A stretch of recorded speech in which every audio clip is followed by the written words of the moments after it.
Nowadays, students and artists have access to a vast arrangement of amazing products to choose from, and making sense of all the choices can be overwhelming. In this video, I'm going to share with you what type of brushes should be used when starting and how to level up to a master's level. Hello everyone, welcome to another live edition here on my channel. Today I'm going to be talking about paintbrushes. I've been having a lot of you asking me about paintbrushes throughout the years that I've been running my live presentations. And today I'm going to answer some of your questions, hopefully.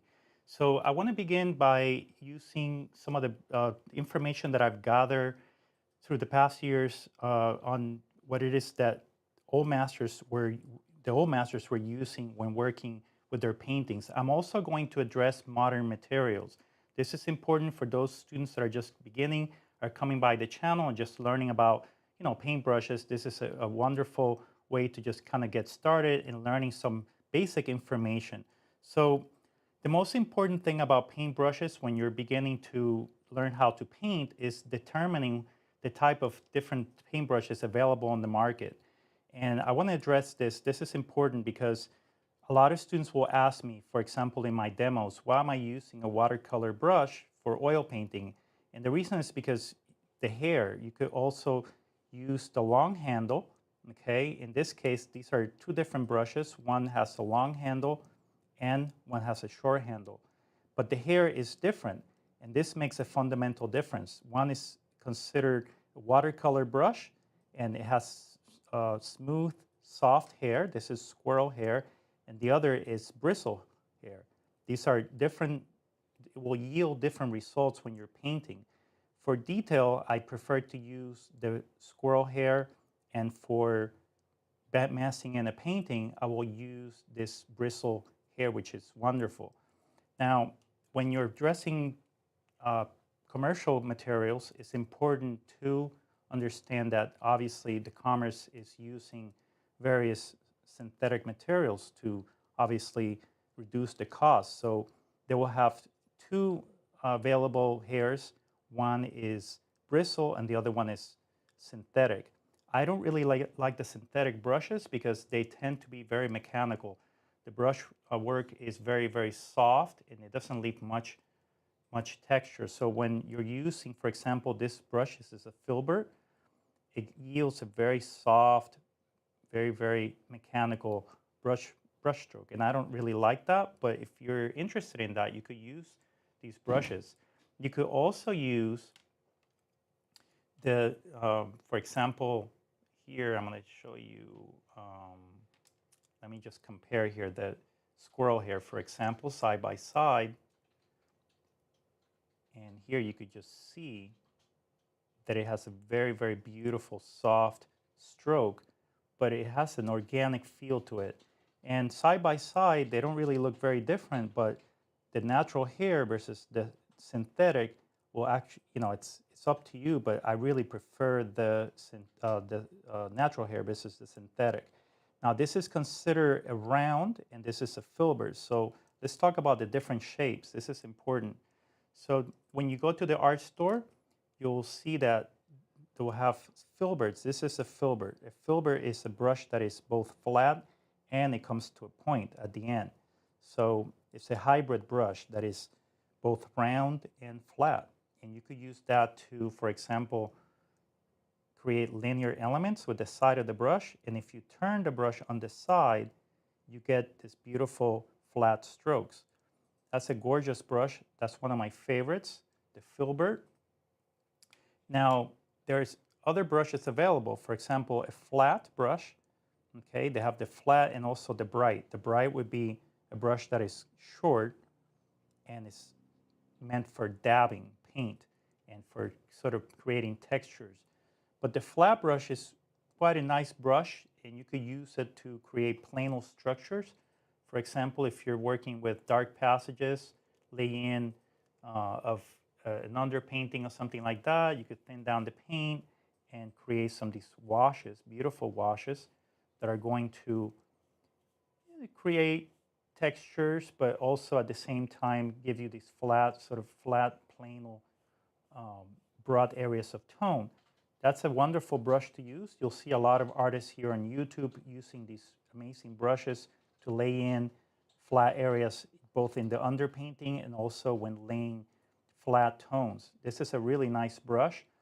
And again, for those of you that are joining, you could get these brushes in a set.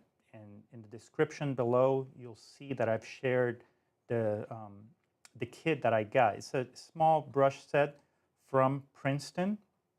And it was very inexpensive. It was $20. It came with a round brush and a flat brush and a filbert. If you're just getting started with oil painting and you don't want to bother with, you know, fancy brushes, you just want to get going, this is a wonderful kit. It has 3 different shapes and also some synthetics. So with these brushes, you could essentially create a beautiful painting, and you don't really need any more than this. I mean, this is just enough to just get you going. Now, it has a beautiful pointer brush. This is a round, and the round brush is perfect for detail and linear elements. I like to draw with this brush. If I thin down the paint with a little oil, I could dilute the paint and create some beautiful linear elements. And you could, you know, correct the drawing. If you need to work on an eye or a detail or small edge, this is perfect for that type of development in your painting. So a wonderful brush. So let's just sort of recap that information for our beginners that are joining us. So you have a round brush. These are considered the flats, filbert, okay? I have a flat brush here that is, this is synthetic, this is a bristle, this is a round brush, this is bristle, and a large filbert. And with this brush, you could do a background, you could paint a head with very broad strokes of oil in a plain sort of structure, and then by turning the brush, you could essentially draw with it. So these are wonderful brushes to get started with. I highly recommend if you're just beginning and you just want to get going, getting a small set like this. Again, in the description below, you could find this set, and you could just get this and get going with your oil paints.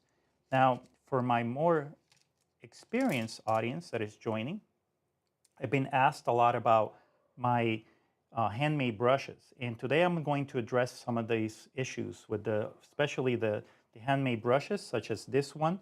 This is not a handmade brush. This is an Isabey Petite Grace brush. This is a squirrel hair, but I've made some handmade brushes in the past. I've been asked, well, how do you make brushes? And well, these are amazing brushes. I mean, the handmade brushes are for more of an advanced level, I would say. I mean, if you're interested in very idiosyncratic brushstroke. Now, do you need to make your own brushes to be a good painter or to make good paintings? I don't think so. I mean, I didn't really make my own brushes until about a year ago that I started to sort of teach myself how to make these brushes. And the reason is because I'm very obsessed with brushwork. I love calligraphy and painting and in drawing. And I wonder for a long time, specifically in the paintings of the old masters, how the old masters were achieving some of the strange brush strokes that you see in their paintings, specifically Rembrandt. And it's not just the combination of, for example, lead white, we've discussed that, and the mediums and all that, but the brushes do make a fundamental difference. And in my research, I have found that the old masters created different types of brushes for different effects. So here you have 3 different types of brushes with the 3 different types of hair. I'm using a badger hair brush here in the center. This is badger hair, and Palomino and a lot of treatises from the past mention badger hair. And here you have, this is a hog, or I guess what is called wild boar hog, and this is a superb brush.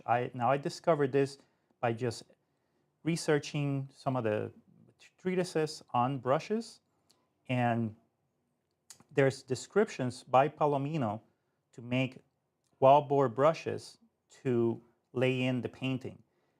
Now, in some manuscripts, such as Cennino Cennini's El Libro del Arte, he describes the use of white hog hair, which is domestic hog, right? Something like this. So why would one treatise describe a brush, a type of brush, and the other describe the opposite? So Cennini describes the white hog, and he says that the wild boar is no good. And Palomino describes the wild boar as being superb. Well, it's important to take into account the different styles and what period is the treatise from, because obviously the Palomino is from the 17th century, and the Cennini treatise is from the early Renaissance. So these brushes will yield very, very smooth. For example, this is a fresco brush. These brushes I've been asked about many times. This is a brush that you could buy at Secchi's in Italy. And through his online store, you could buy these amazing brushes. I use them for laying in backgrounds. I've used them for fresco painting. They're meant for fresco painting, but I also use them with oils, and they are superb. Now, this brush I made on my own, and what I've learned about this brush is that this is a superb brush for laying in flesh tones, hair, so if you're painting hair. And it's because you could essentially see the end of this brush, it's uneven. It feels like hair, essentially. When you're, for example, diluting the paint, you'll see that it leaves these kind of strokes, and it's not an even brush. So one of the things that you could do as you're getting more advanced in your painting techniques is to make your own brushes. Now, I don't recommend this to anybody that's just getting started. It's very hard, it's expensive. You know, you have to order the hair through the internet. You know, you have to get the feathers. And for a lot of you that are wondering, how do you make this area, right? This ferrule. Well, that's made out of a feather. So you take a feather like this, you cut it. This has been soaking in water, and you cut at either end, and you're going to clean the inside with a stick, okay? Some sort of stick, very, very thin stick, and you're going to clean this area. And then you're going to introduce the hair, whatever hair you're using. For example, Cennini and Palomino both mention to use a thimble, okay? So this is a thimble, okay? And what you do is you cut the hair, and you could just tap the hair into this thimble to even it out. So when you have the hair all evened out, you could just take it in your hand, hold it, and there you could see that you have the hair bunch. And this you will fit inside your quilt, okay? So this would fit in here. And of course, you have to wet the hair.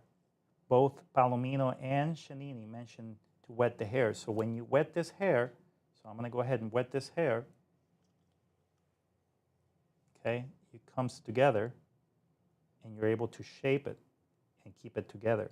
And then you have to tie this hair. Now, both also recommend the use of a comb. So you could spend hours making, and of course, this takes a lot of mastery. I will attest to the fact that, you know, it's not easy.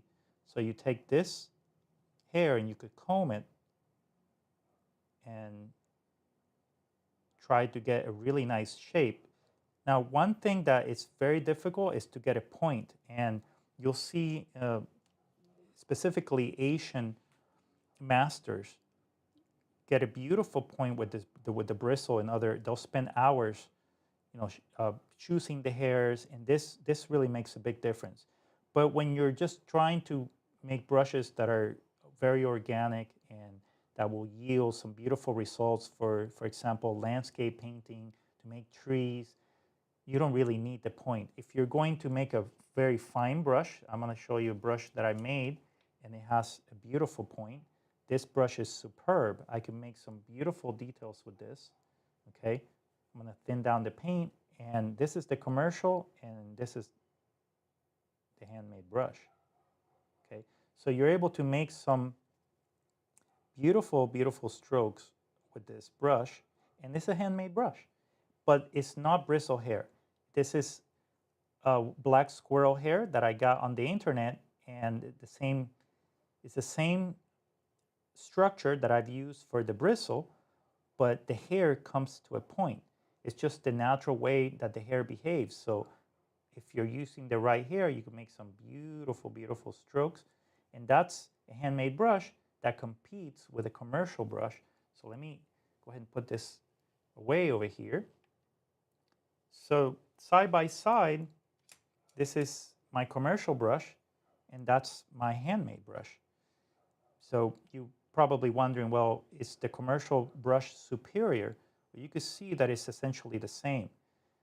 There's no difference. And this is a homemade brush, and you're able to get a very beautiful stroke with this brush because obviously the quality of the hair. Now, getting the quality of the hair is not easy. You have to dig through websites, and it's a lot of money to order the hair.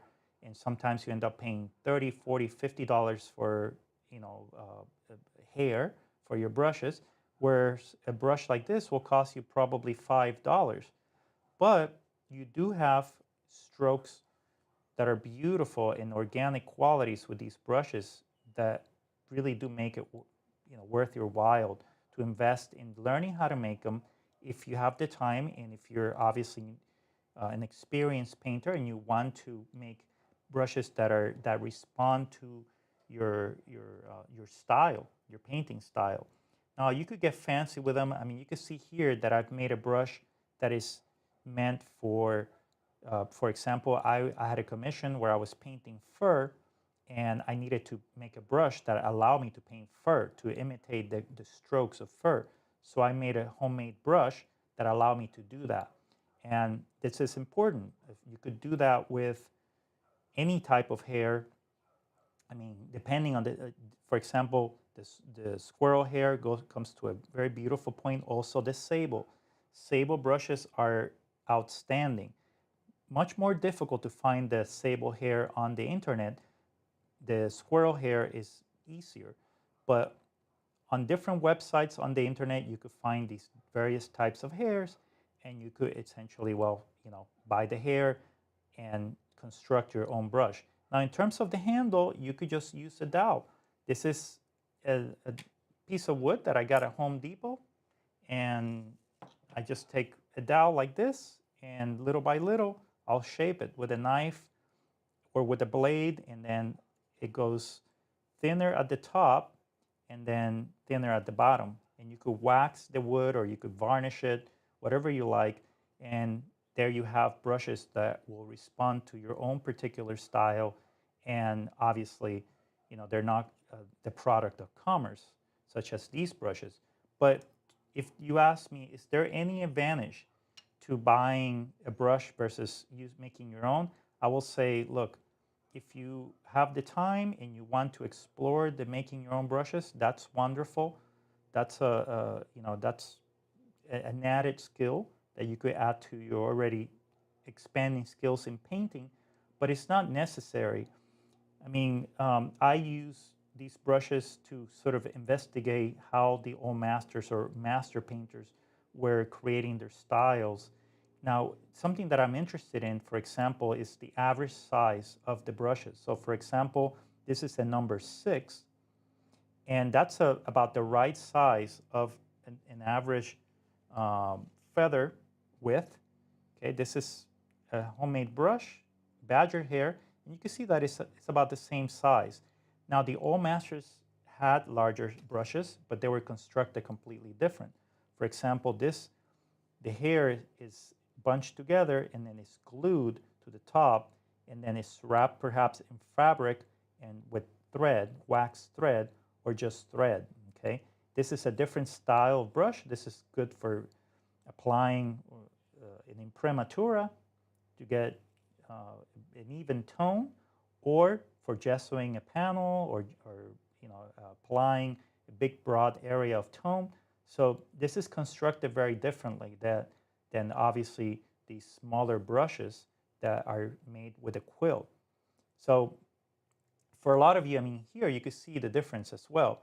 And again, these brushes you could get from Secchi's in Italy. These are the traditional brushes, He does have some brushes that use the quill, and depending on the different uh, quills that you're going to be using, there's some quills that come from goose or vulture, and you could get the larger quills from the vultures.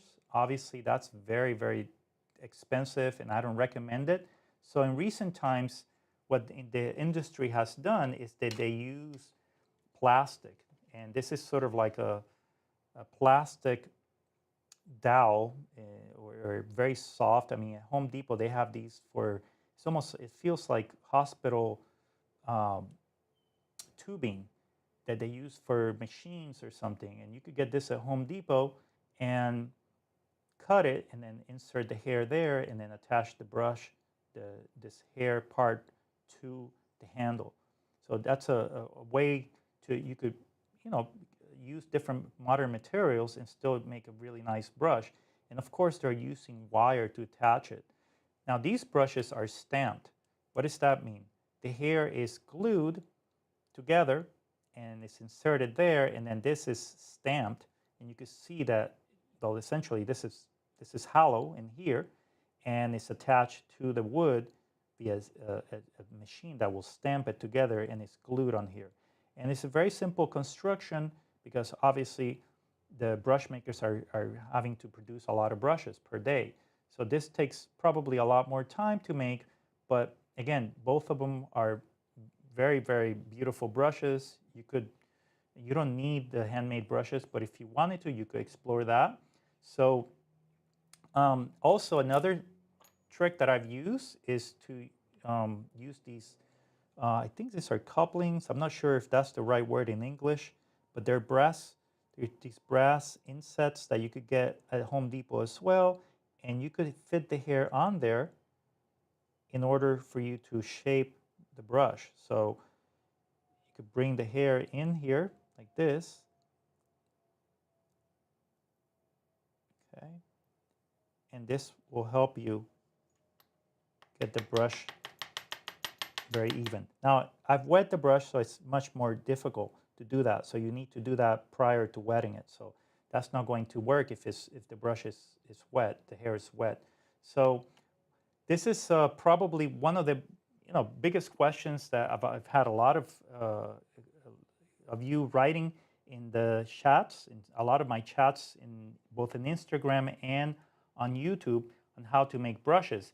Now, I do want to address how to use some of these brushes when you're working, for example, flesh tones. Or, I mean, I use this brush on the side, and by using the side of the brush, you could drag the paint, very beautiful to do a velatura. And you could see that this brush will, I mean, you could barely detect, it barely has any paint on the brush, but if you lay the paint very softly, it gives you this gorgeous velatura effect. And that's something that this brush will do. But the bristle is the more difficult to do with, it's harder to do with this bristle here. So let's try to do that with the bristle. So let's just try to do a velatura, and you can see that it deposits the paint unevenly. It's too harsh. So when you're asking me, well, why do you use the watercolor brush, is to get that velatura effect that is so difficult to achieve with perhaps a bristle brush.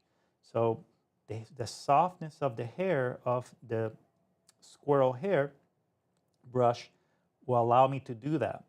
The same thing with the sable hair. Sable hair is also very soft, and it's a wonderful brush to get. They're very expensive, but you could get some beautiful subtle effects. Now let's talk about the types of hairs that, for example, Palomino and all these other, Chenini, all these treatise writers, they mention specific types of hairs. So obviously I've already mentioned bristle, which comes from domestic pigs, and the wild boar, which I've already mentioned as well. But they also mention polecat, which I don't have any polecat hair brushes here. they mention badger, and they also mention squirrel, red squirrel in particular. Now, I don't have any red squirrel hair brushes. Apparently, the red squirrel was also known as a maneuver brush, and it could also be similar to a sable. Now, I have not yet explored that subject, but I will at some point. But there's also another brush that I keep mentioning in some of my videos, and it's a mongoose hair brush. Now, these brushes are now uh, they're out of the market. This is a Skoda number 4, and I was able to get these brushes. The series was 4127. I was able to get these brushes back in 2012, 2010, but obviously the company stopped producing them because there's there's a huge environmental impact on the brush industry because obviously over hunting, and it's not sustainable for the industry. So they've discontinued the use of mongoose hair, but these brushes are superb. And you can see that they're kind of similar to the wild boar hair. They split at the end, but the wild boar is a lot rougher, and the mongoose hair is a lot finer. So you're able to do, for example, in some paintings by Rivera and a lot of Spanish painters, you'll see that they do this sort of dragging effect with the darks for the hair, and you can see that this, for example, let's bring this, thin down the paint. Let's use this area. You can see that it leaves a gorgeous stroke. And that's a brush that I really enjoy when I want to paint hair or something. And you can see that this brush used to be pointed. It was a round, and it came down to a point. But as it ages, the brush actually splits, and that becomes beneficial. I mean, it's actually a nice brush to use for trees or laying in or painting rocks or imperfect textures in your painting. So when you're learning how to paint, none of this will make much sense because you're just wanting to mix colors and you're just getting started. But for the experienced painter that is looking to level up their paintings and wanting to get unique effects, the brushwork will become very important, and it's almost like a signature in your painting. So this is key when you're developing as a painter. So I also want to address any questions that you may have. If you want to ask any questions, you could ask your questions, post them on the chat. So let's see, I have a question here. I have a question from Sergio. Sergio, thank you for coming by. I appreciate the visit. It says here, no puedo creer que solo usan materiales artesanales tan precarios. Es maravilloso, pero increíble. Well, Sergio, thank you for coming by. I appreciate the comment. Gracias por venir, Sergio. Te aprecio el comentario. Let's see. I have another question from Vivat. Hi, Luis. Do you feel there's a big difference between natural hairbrush and synthetic? Besides the type of strokes you get, what are some pros and cons to either? Well, yes. So the synthetic hair brushes are wonderful. I mean, I have no complaints about synthetics. I think you could make some amazing paintings with the synthetics. It really comes down to your style, what type of style painting you're interested in. So if you're interested, for example, in a very smooth application of paint, you could get some beautiful kind of flat areas of tone with the synthetics. The synthetic brushes are really meant for kind of smooth painting, and you're not going to get many strokes. A lot of, it's a very mechanical feel, but you're not going to get these sort of idiosyncratic feels, the strokes to your paintings, because it's actually, the hair comes together. It doesn't split like, for example, a mongoose hair, side by side. So it's up to you really to figure out what style of painting you're pursuing. So let's see, I have another question. Thank you for your question, Vivat.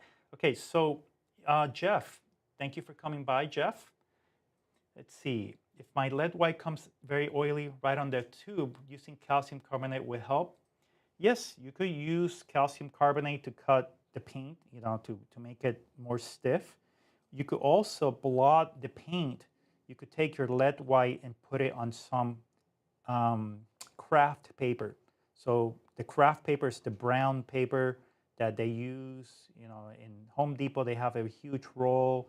You could also get it at a hardware store, and you could just put your paint on the craft paper, and the oil will seep into the paper, and you'll be left with a very lean paint.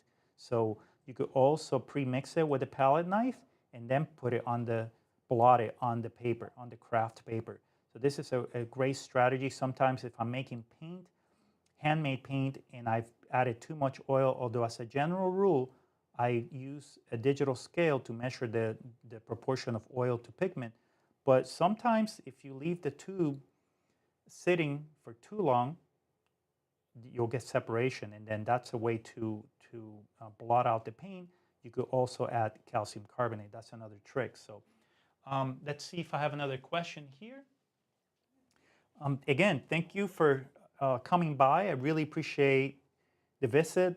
I'm doing these live presentations every week now. We're addressing a lot of the questions that the audience has that have been posting on the chat. So, I really appreciate the visit.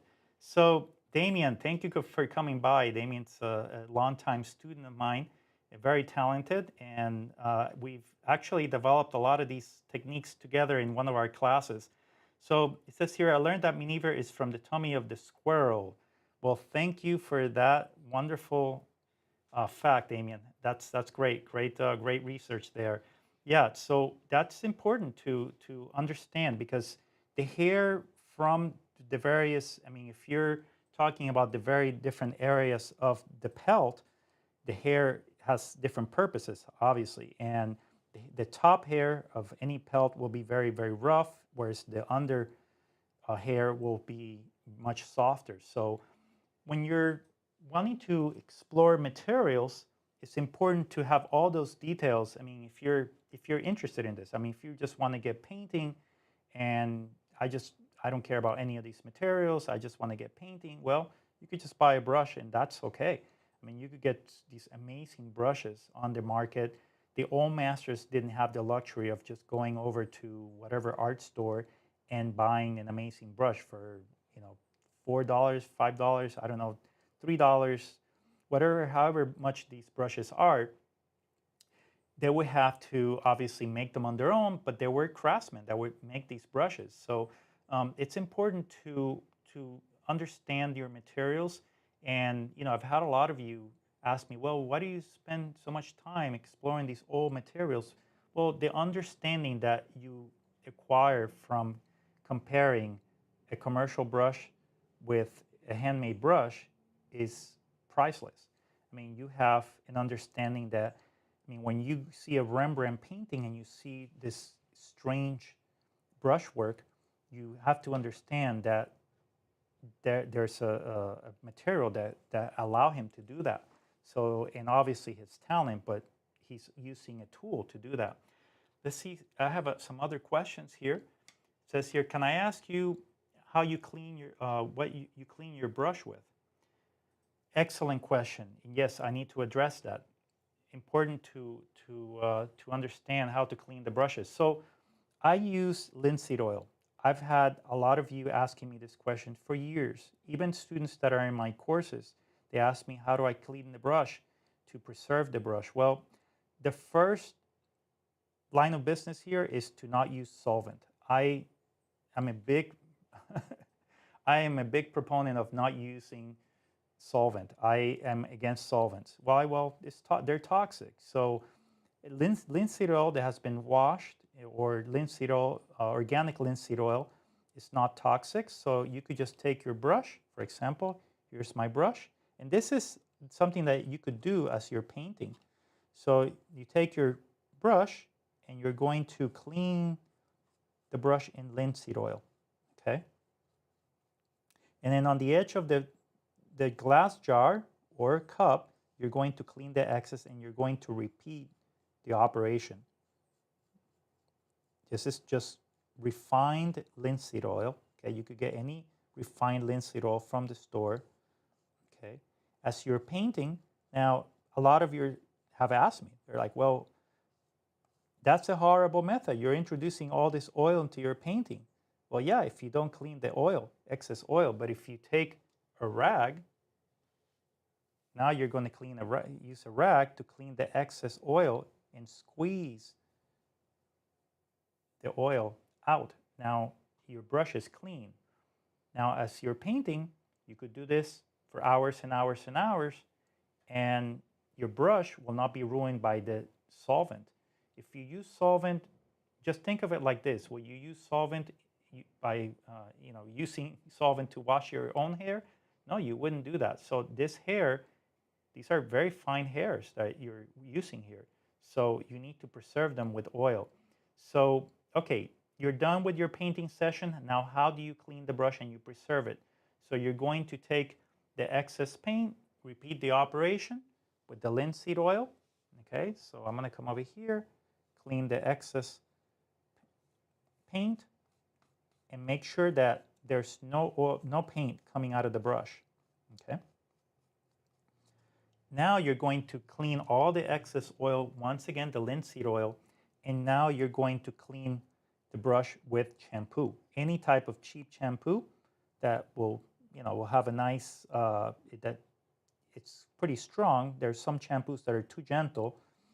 So a shampoo that, usually cheap shampoos are pretty strong, and you could clean the brush by working the excess paint off with a glove. You could use a glove in your hand. I use these rubber gloves, disposable rubber gloves.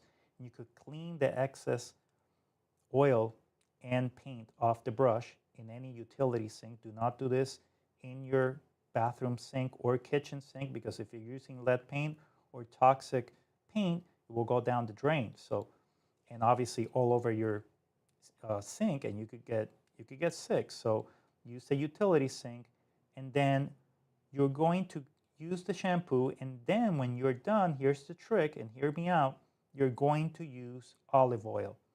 Dip the brush in non-high quality, non-drying, high quality cold press olive oil. And that's a non-drying oil, and the brush stays wet. Here's the trick. The brush cannot sit dry. You cannot allow the brush to dry, because obviously the oil that's in here, okay, inside the brush will dry, and then the brush will split. So by keeping the brush wet with olive oil, you're going to be able to preserve this brush. Now, how do you come back to paint with this brush that has olive oil? You're going to take a rag, clean the excess olive oil, and put it into linseed oil once again, and clean the excess. And I usually have 2 jars of oil, one for my beginning session, and another jar while I'm working with the oil. So that's really the best way to clean your brush, and it's a method that I've used for years. Now, am I making this up? Well, obviously I've learned this from all manuscripts. If you go to my videos, by the way, I recommend everyone to watch my videos on the Rembrandt house, my visit to the Rembrandt house. You'll see there a small wooden box that he used. Now, some treatises describe this as a pincellaire, which is essentially a compartment of oil that you could clean your brush with, okay? And the brushes sit inside this vessel, okay, made out of wood. And you'll see some in my videos in the Rembrandt house, they have these vessels available where you can see they have a slant, and the brush just sits there in the oil. And there's an added bonus. You could use that oil as a drying oil. Obviously, if it's refined. If it's raw oil, do not use it as a medium oil. But you could dip once in a while and use that oil to paint with. So that's actually a bonus, and you'll see that, and if you're visiting the Rembrandt Museum, they have that neat little detail there when you're visiting the galleries and the Rembrandt studio. So really, really neat way of preserving the brush, and you could do that with any brush.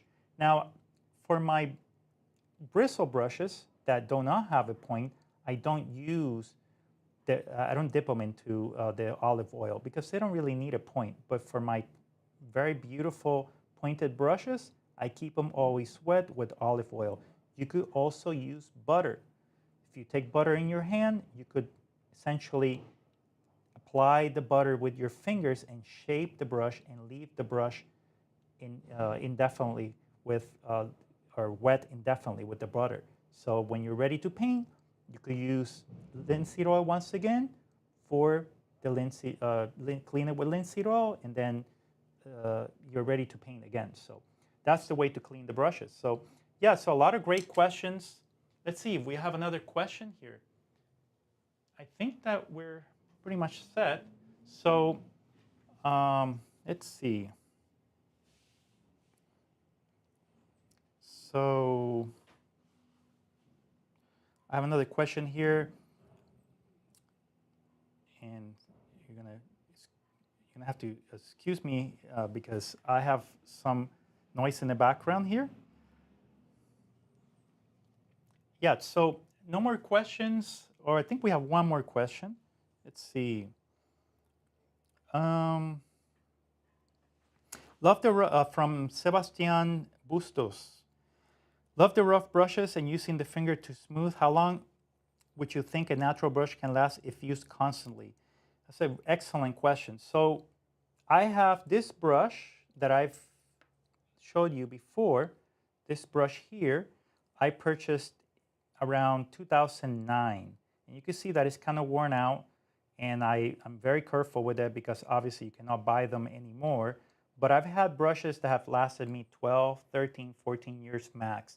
After a while, I mean, this brush is I bought this one around 2019. You can see that, and I use it pretty constantly. So it has kept quite well.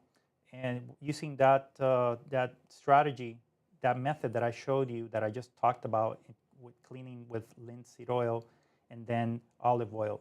So yeah, this is a nice method.